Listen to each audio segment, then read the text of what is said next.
Just a small language warning on this one. Actually, a pretty big language warning on this one. You know what, fuck it. The biggest language warning I have ever had on this channel. The word fuck and self-help are best friends at this point. Fuck, fuck, fuck, fuck, fuck, fuck, fuck, fuck, fuck, fuck, fuck, fuck, fuck. And self-help has been on my mind lately, because, truth be told, things have been fucked.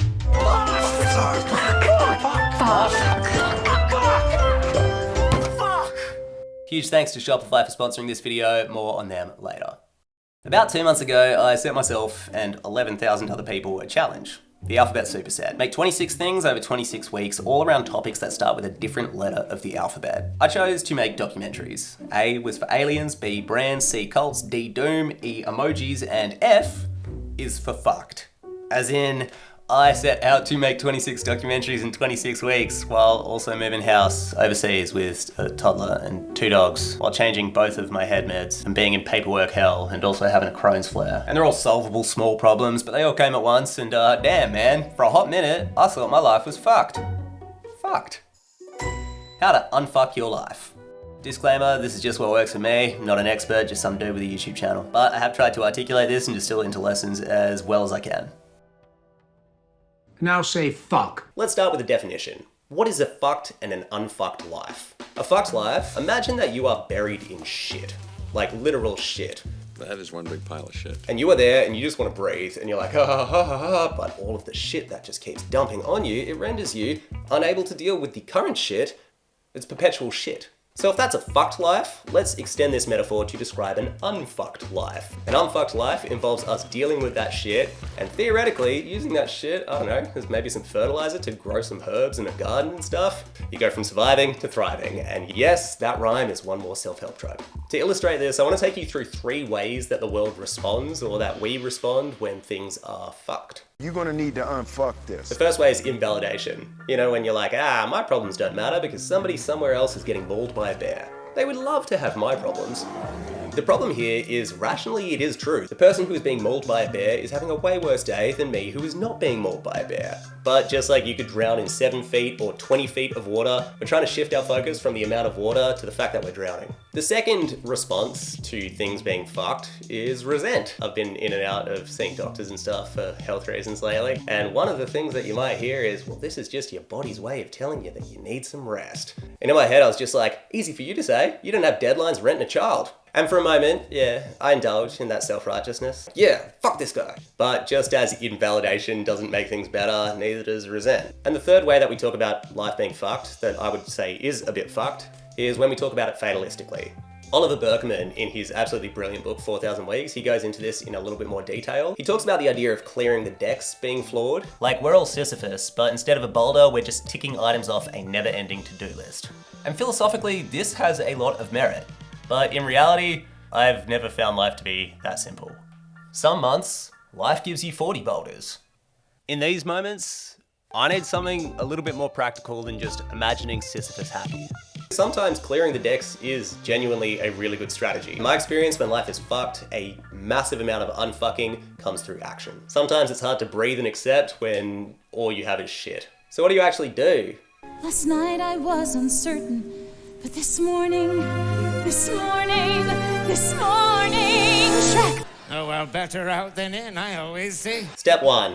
The Shrek Rule. The first step in our unfucking is going to be getting things out rather than keeping them in. And what I'm referring to is getting a lot of mental junk out. And I know that I've talked about this so much on my channel, I need to brain dump, man. The reason is, when things are up here, they feel infinite and scary, but when things are on the page, they do feel finite, and it makes it really easy to differentiate between which thoughts are helpful and which thoughts aren't, because you can see them and you're like, that right there is a pretty gnarly cognitive distortion, but when it was up here, it felt like reality. So the mind dump literally looks like a stream of consciousness. I try type because it's faster, and it'll just be like blah, blah, blah, blah, blah. And once I've gotten to a point where I'm either feeling lighter or I've hit a juncture, I'll write out every single obligation that I might have or might be somehow involved in, everything that I need to do. I call this the obligation dump. That's what I did like 3 weeks ago, and I was like, oh, Why didn't I do this earlier? The analogy that I like, it's definitely a sign of the times, but is to see my head as a computer. Its job is to process information, not store them. And the less files that are stored on the computer, the better this thing will process. We need clarity, you know what I'm saying? Obligations, I find, are some of the most obtrusive thoughts. You know, you're enjoying your entire life and then suddenly get hit by every single responsibility that you have to do that you've forgotten about temporarily. That feeling. So now I have a stream of consciousness. I've got every obligation that I need to do.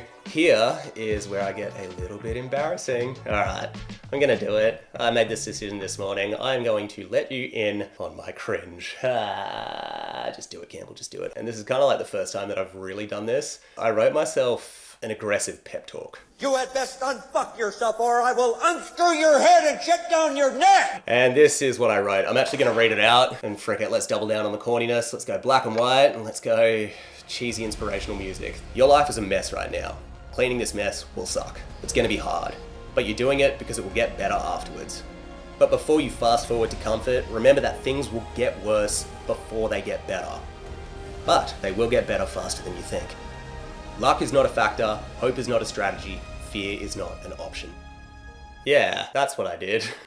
Tell myself what was up. And then the final part of this Shrek Rule is to make the possibility of the unfucked life, the better life, the thing that you're striving for, feel very freaking real. In my head, I've been calling it possibility pairing. All it is me listening to stories about people who were in my position who got out in order to make it feel possible. Real stories, you know, usually things like podcast interviews, audiobooks, that sort of stuff. But the more that I hear that things are possible, the more the possibility of me getting unfucked feels real, accompanying my growth with somebody else's. All right, that entire thing was step 1. Holy smokes. Step 2, mosquitoes, emergencies, bottlenecks.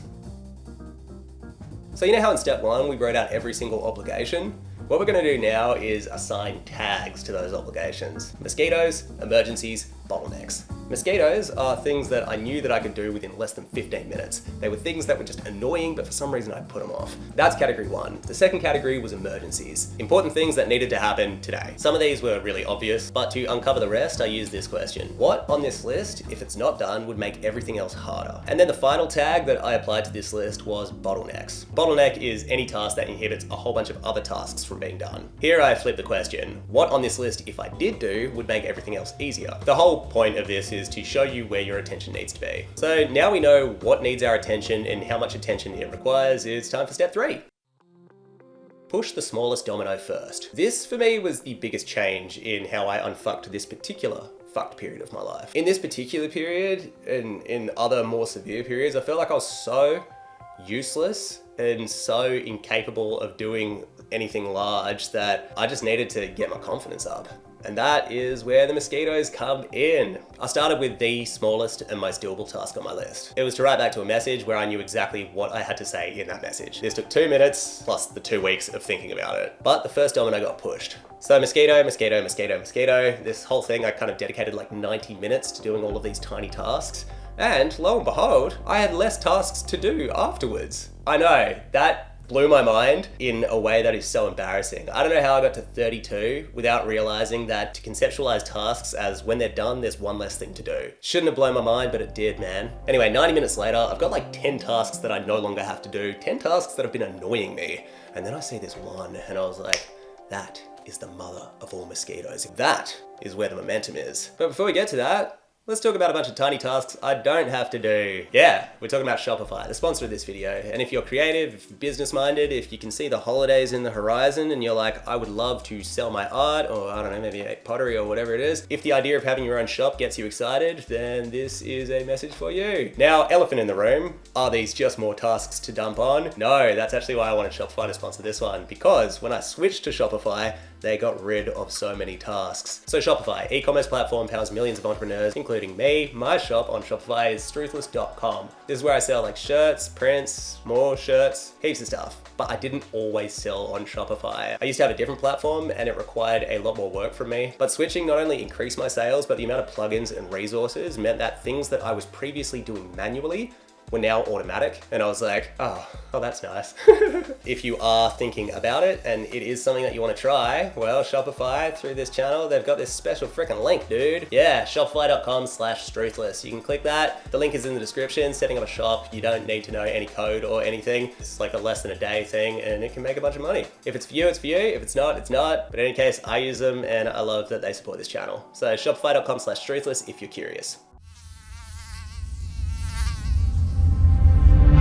Step 4. The load-bearing mosquito. As I started building momentum, I noticed that there was one thing that was on my list that was technically a mosquito. It didn't take too long to do. But this particular task had been on every weekly to-do list that I had made since February. Anthpo, the YouTuber, he came to Sydney earlier this year, back when I was living in Sydney. Amazing guy, great filmmaker, we met up, we got on like a house on fire. Real lovely dude, man. When his trip was over, I dropped him at the airport, and when he was getting out, I didn't realize, and neither did he, but he left his camera and his tripod in my bag. If I was a better person, here's what I would have done. I would have found the nearest post office and sent it. But I'm not. This is a confession. I fucked up. I just kept putting it off and putting it off and putting it off. And he was so lovely about it, and he'd be like, hey, just checking on that camera. And so I tried to send it, but then customs returned it. And I was just like, well, can't be done. I'll have to fly to the States and hand deliver it myself. But what might just be a task that I'm putting off, for him, it's his entire camera. Like, this is about him, not me. You know what I mean? And the guilt, it was weighing, but for whatever reason, I don't know, this is like my worst trait as a human,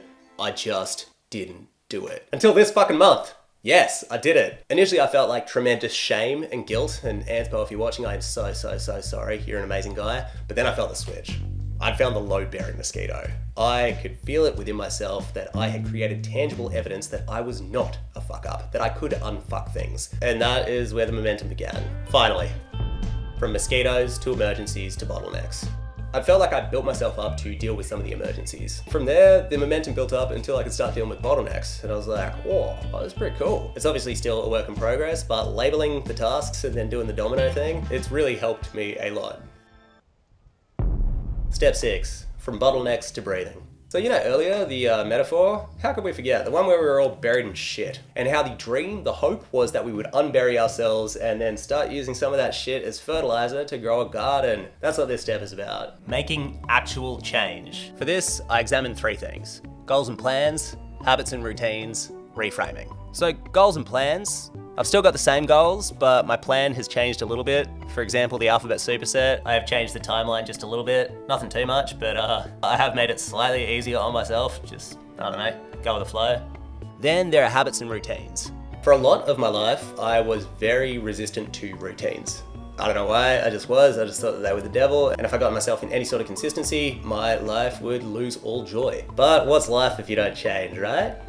Now, I really like routine, and one of the things that has reinforced how much I like routine is the lack of it. And just like we have load-bearing mosquitoes, we have load-bearing routines. Getting the most impact out of the least change. And mine aren't exactly exciting, but they work. Waking up at the same time and exercise. 2 things that weren't so easy while I was moving. And then finally, there's reframing. Particularly around a big weakness of mine, admin. The pep talk, the one where I told myself that things were going to get hard before they get easier, I realized that that was most helpful when I was fighting bureaucracy. If I say to myself, this is annoying, I don't want to do this, I wish somebody else could do it, I put it off. But instead, lately, I've switched my approach and I've started saying, hey man, you're really bad at this. You're gonna have to work a lot harder than other people do just to understand what this paperwork means, and that sucks. And maybe this is where Oliver Burkeman's acceptance comes back in and has a bit of merit, because by accepting how much this is gonna suck, it sort of stops sucking. I'm like, yeah, I just gotta rise to the occasion a little bit more. And the more that I've been doing that, actually, for the first time ever, the better I have become at that. I forgot somewhere along the line that doing that was a skill. So that's a snapshot of stability. Alright, final time I'll mention being buried in shit. But when the shit starts to look like fertilizer and when sprouts start to grow, what this is, less metaphorically, is us taking whatever insights we've learned about this particular time that we've got unfucked and sharing it with other people. It's me reconnecting with the reason that I started this channel, to try articulate whatever growth I'm going through in a way that makes sense to somebody else. But it's also made me think a lot about stability. Because when you do try articulate whatever insights that you have gleaned, when you do try position them in a way that could help somebody else, and when you do decentralize yourself from those lessons, I've found that this process not only reinforces the lessons for me, but it makes me feel pretty good, you know? So I guess what I'm saying is, I am just one guy who's gotten out of one rut once again. But you, who's watching this, you're also one person, and you've also gotten out of ruts before. If you have any insights on how to unfuck your life, drop them in the comments. And I really don't say that to like get comments or anything. I say that because there'll be somebody who is watching this video who's like almost, and then they'll want to scroll down and then they'll find the one that helps. Because I don't know, when things get tough, we can always use another tool in the toolkit. Tools, toolkits. That is my final self-help book trope for this video. Alright, that's the video, and that is also F in the alphabet superset. Subscribe if you are new, check out the podcast, check out my book, it's about mental clarity. Osher Günsberg called it the most important and accessible mental health book in a generation. If your life is fucked, good luck unfucking, I guess. Have a beautiful week, and catch ya!